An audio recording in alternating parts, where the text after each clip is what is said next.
போர்வைக்கால அட்டகாச audio offer start ஆகிருச்சு. போர்வைக்கால பொருட்கள் வாங்கி 1 கோடி மதிப்புள்ள கிஃப்ட்ஸ் வின் பண்ண வாய்ப்பை பெறுங்க. தங்கம் விற்று ஃபாஸ்டா பணம் பெற fast money gold 9655796557. Sir cab auto பைக்குன்னா ரெட் டாக்ஸி மட்டும்தான். ஆடி மாதத்தில் வர்ற பௌர்ணமி அப்படிங்கிறது ரொம்பவே முக்கியம் அப்படின்னு சொல்லப்படுது. எதுக்காக ஆடி பௌர்ணமி அவ்வளோ பிரசித்தி? அதாவது நீங்கள் ஒவ்வொரு மாதமும் பௌர்ணமி வருது பார்த்தீங்களா, இந்த பௌர்ணமி எல்லாமே வந்து அந்தந்த நட்சத்திரத்தை சார்ந்தது தான். இப்போ சித்திரை மாதத்தில் பார்வதி தேவிக்கு ரொம்ப கலக்கமாயிருது. ஒன்று தன்னுடைய கூட பிறந்த அண்ணன், இன்னொன்று வந்து தன்னுடைய கணவர். ஸோ யாரை சொல்கிறது அப்படின்னு தெரியல. சரி, இந்த சந்தேகத்தை நம்ம சிவபெருமான்கிட்ட போய் கேட்கலாம் சொல்லி சிவபெருமான்கிட்ட போய் கேட்குறாங்க. சிவபெருமான் வந்து சொல்கிறாரு, படிப்பிற்கு அதிபதியாக இருக்கக்கூடிய ஹயக்ரீவர் பிறந்த நாள், அதனால் ஞானத்திற்கு அவர் தான் அதிபதி. அதனால் ஹயக்ரீவரினுடைய பிறந்த நாளும் அந்த ஆடி பௌர்ணமியில். இப்போ கல்விக்கு அதிபதி சரஸ்வதி தான், ஞானத்திற்கு அதிபதி வந்து ஹயக்ரீவர். நமக்கு 80 வயசு ஆனாலும் ஞானம் வேணும் இல்லையா, அதனால் அந்த ஞாபக மறதி இல்லாமல் ஒரு நல்ல பொதுவாக இந்த ஆடி மாதத்தில் ஏதாவது ஒரு நாள் மாவிளக்கு போடுறது ரொம்ப விசேஷம். நம்ம முன்னோர்கள்லாம் பண்ணிகிட்டு இருந்தாங்க. அதனால் மாவிளக்கு போடுறதுனாலேயும் உங்களுடைய வேண்டுதல்கள் நிறைவேறும். உடல் ஆரோக்கிய குறைபாடு, வீட்டில் கல்யாணம் வரல, குழந்தை பாக்கியம் இல்லை, தமிழ் மாதத்தில் நீங்கள் பார்த்தேன்னா ஆமாம் அதை தான் அதிக மாதம்னு சொல்லுவோம். உங்களுக்கு எப்பவும் 29 நாள் 30 நாள் அப்படி தானே வரும் கணக்கு. ஆனால் ஆடி மாதமும் ஆனி மாதமும், ஆடி மாதம் வந்து விதைப்பாங்க. ஆடி பட்டம் தேடி விதைன்னு சொல்கிறோம். ஆடியில் விதைச்சா தைல அறுவடை பண்ணுவாங்க. ஸோ இந்த பூமிக்கு வந்து எப்படி நம்ம நன்றி சொல்கிறோமோ,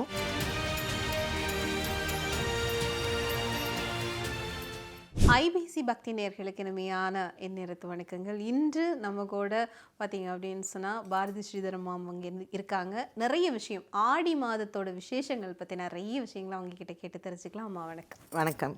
எப்படி இருக்கீங்க தாக்ஷாயினி? ரொம்ப நல்லா இருக்கேன். நீங்கள் எப்படி இருக்கீங்க? நல்லா இருக்கேன். ரொம்ப நாளைக்கு அப்புறம் மீண்டும் வந்து நம்ம இந்த ஐபிசி பக்தியோட இணைஞ்சிருக்கீங்க. வெல்கம்.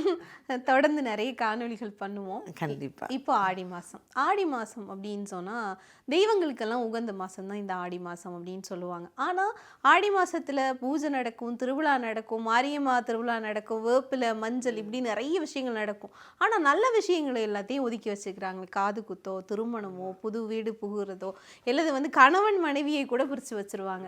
ஏன் தெய்வத்துக்கு உகந்தது, ஏன் மனிதர்களுக்கு உகந்தது இல்லை அப்படின்னு சொல்லப்படுது? அதாவது ஆடி மாதம் அப்படிங்கிறது வந்து ஒரு வருஷத்தில் வந்து 2 அயனம் இருக்கும்.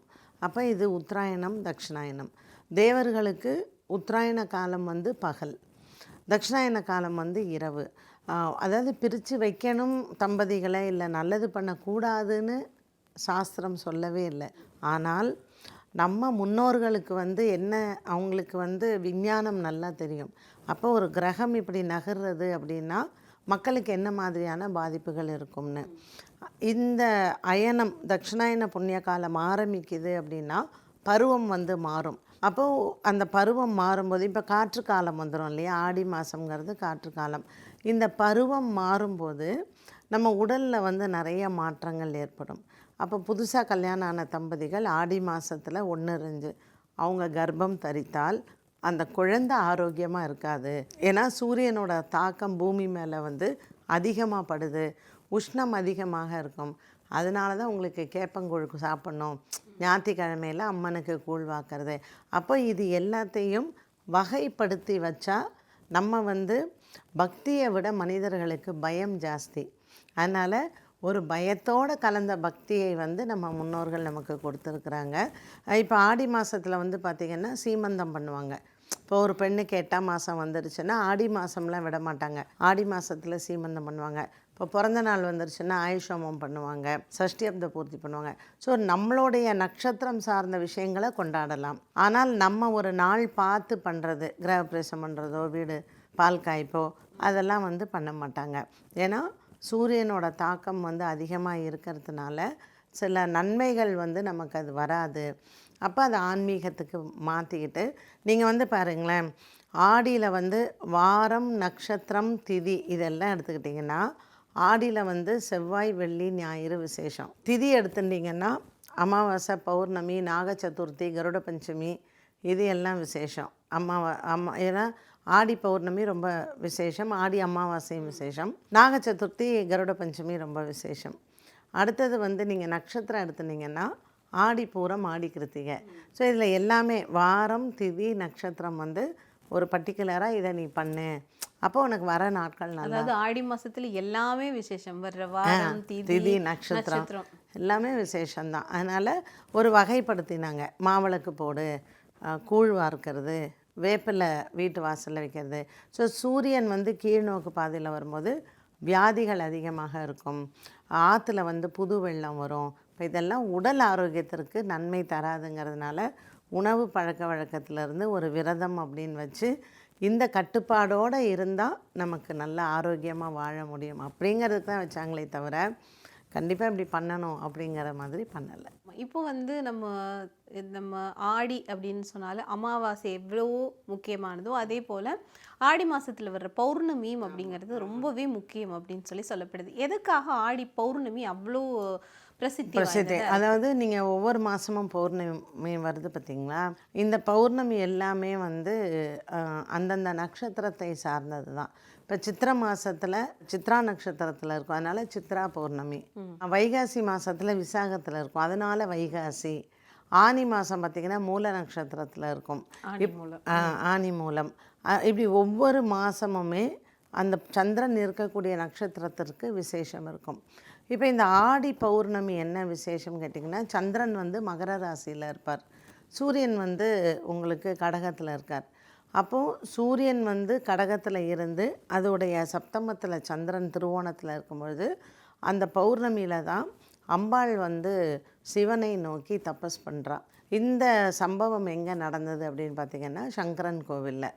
கோமதி அம்மன் வந்து இந்த 2 அசுரர்களுக்கு இடையே பயங்கரமாக ஒரு வாக்குவாதம், சிவன் பெரியவரா இல்லை விஷ்ணு பெரியவரா அப்படின்ட்டுன்னு.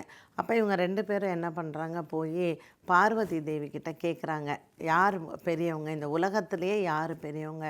உடனே பார்வதி தேவிக்கு ரொம்ப கலக்கமாயிருது. ஒன்று தன்னுடைய கூட பிறந்த அண்ணன், இன்னொன்று வந்து தன்னுடைய கணவர்.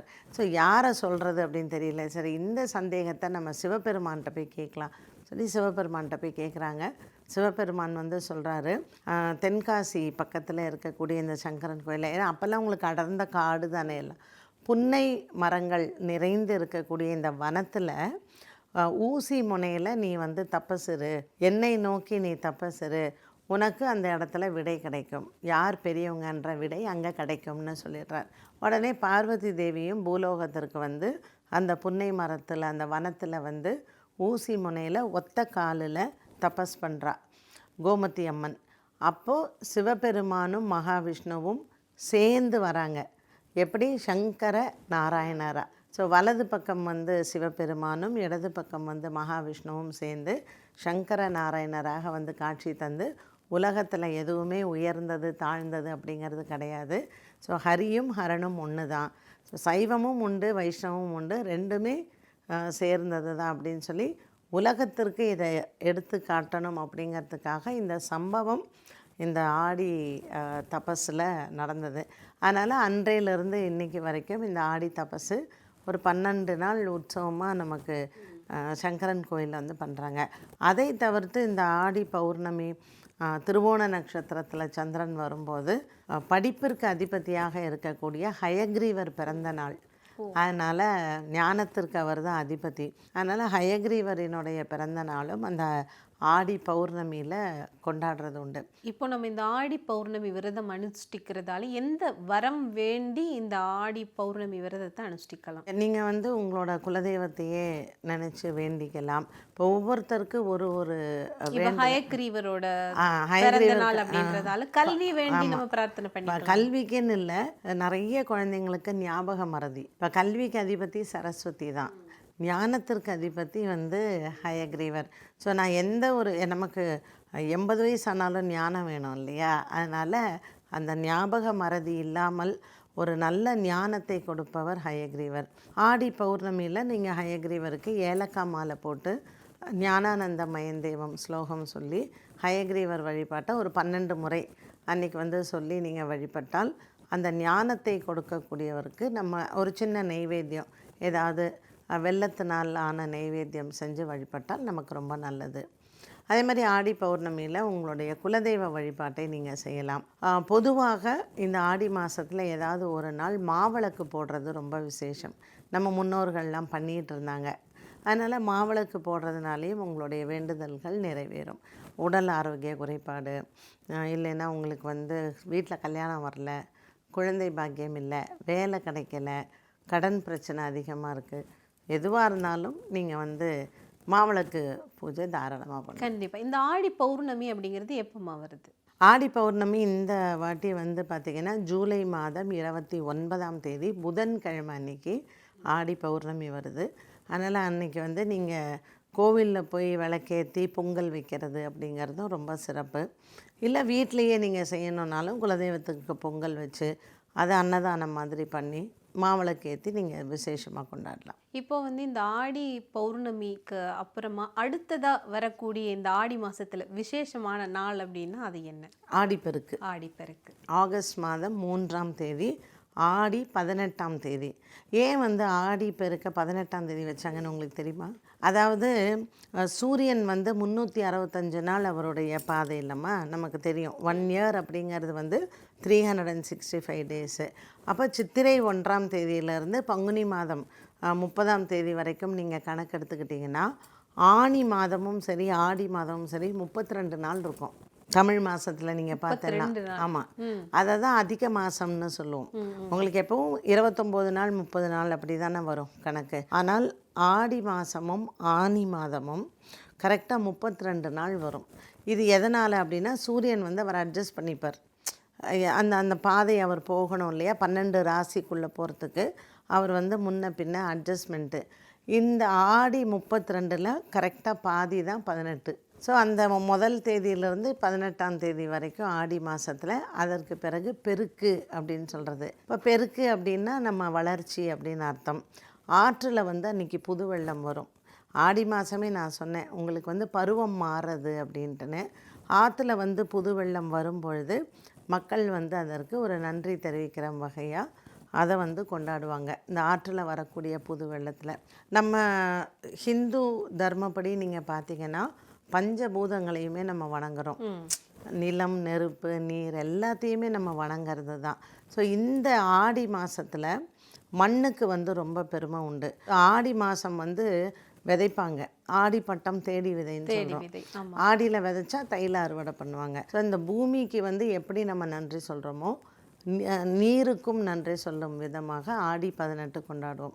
இப்போ இந்த காதோலை, கருகுமணி இதெல்லாம் வச்சு விளக்கேற்றி அந்த வாழை மட்டையில் வந்து தண்ணியில் வந்து விடுவாங்க. ஸோ பெண்கள் வந்து பார்த்திங்கன்னா ஆத்தங்கரைக்கு போயிட்டு அவங்க திருமங்கல்யத்தில் இந்த கருப்பு மணி வந்து அன்றைக்கி கோத்துப்பாங்க. சில வீடுகளில் சில குலங்களில் அது வழக்கமாக இருக்கும். எல்லோரும் பெண்களாக எல்லோரும் கூடி இருந்து ஆடிப்பெருக்கு அன்னைக்கு கலந்த சாதம் பண்ணி எடுத்துன்னு போவாங்க. 3, 5 அப்படின்னு கணக்கு உண்டு பண்ணி ஆத்தங்கரை ஓரத்தில் உட்காந்து சாப்பிட்டு நதிக்கு வந்து விளக்கேற்றி அதை அனுஷ்டானம் எல்லாம் முடிச்சுட்டு கோவிலில் வந்து அவங்களுக்கு அர்ச்சனை பண்ணிட்டு வருவாங்க. காவேரிக்கு வந்து ரொம்ப பெருமை. ஸோ காவேரி தாயாருக்கு வந்து நீங்கள் வந்து பார்த்திங்கன்னா ரங்கநாதர் வந்து அன்றைக்கி அம்மா மண்டபம் போய் சீரெடுத்துன்னு போவார் காவேரி தாயாருக்கு. காவேரி தாயார் வந்து விரதம் இருந்து கங்கைக்கு எப்படி ஒரு பெருமை இருந்ததோ அது மாதிரி எனக்கும் ஒரு பெருமை வரணும் அப்படின்னு சொல்லி கேட்டதுனால ஆடி மாதம் இந்த ஆடி பெருக்கில் வந்து ரங்கநாதரே போய் காவேரி தாயாருக்கு சீரெல்லாம் வைக்கக்கூடிய வைபவம் இன்றைக்கும் நடக்குது. இந்த ஆடி பெருக்கு அப்படி என்பதை நீங்கள் சொன்னீங்க. அந்த பெண்கள் எல்லாம் சேர்ந்து இந்த திருமாங்கல்யத்தை வந்து அந்த மஞ்சள் நூலை வந்து கோக்குற வழக்கமும் இந்த ஆடி இருக்கு. ஆடி 18ஆம் பெருக்கில் பண்ணுவாங்க. ஏன்னா அவங்களுடைய சுமங்கலி பாக்கியம் அதிகரிக்கணும் அப்படின்னு சொல்லி. அதுக்கு ஏதாவது காரணம் இருக்கு? ஏன்னா மீனாட்சி திருக்கல்யாணத்துக்கு இதே மாதிரியான விஷயம் பண்ணுவாங்க. ஆடி மாசத்துல வந்து திருமணம் நம்ம செய்யறது இல்லை, ஆனால் திருமாங்கல்யம் மட்டுமே வந்து திருப்பி அந்த அதாவது திருமாங்கல்யத்தில் கோத்துப்பாங்க. அந்த காதோல கருகுமணி எல்லாம் இருக்கு பார்த்தீங்களா, அதெல்லாம் வந்து அந்த திருமங்கல்யத்தில் அவங்க கோத்துக்கிற வழக்கம் வந்து ஒரு சிலர், அதாவது கிராமப்புறங்களில் கண்டிப்பாக பண்ணுவாங்க. நம்ம சிட்டிலெலாம் அது ரொம்ப பெருசாக பண்ணுறதில்ல.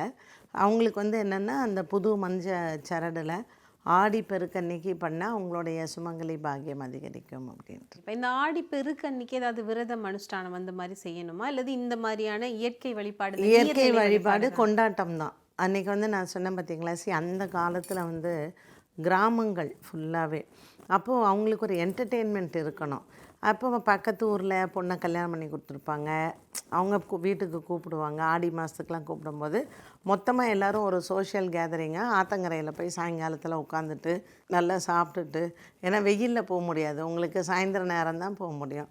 அதனால் சாயங்கால நேரங்கிறதுனால விளக்கேற்றி அங்கே எல்லாம் பூஜை எல்லாம் பண்ணிவிட்டு கண்டிப்பாக அன்றைக்கி வந்து பார்த்திங்கன்னா லெமன் ரைஸ் செய்வாங்க, சித்ரா அன்னம் பண்ணுவாள், சக்கரை பொங்கல் பண்ணுவாங்க, தயிர் சாதம் பண்ணுவாங்க.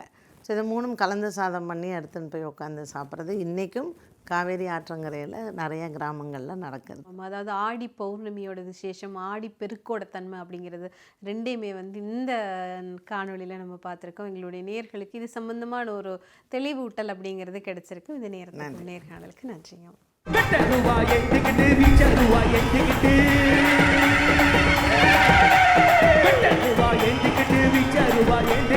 ஆடி வரா ஓடி வரா எந்த ஊரு கருப்பசாமி, ஆடி வரா ஓடி வரா எந்த ஊரு கருப்பசாமி, அங்கே கீழி மூடத்திரு கருப்பசாமி தங்க கலசம் விழுது.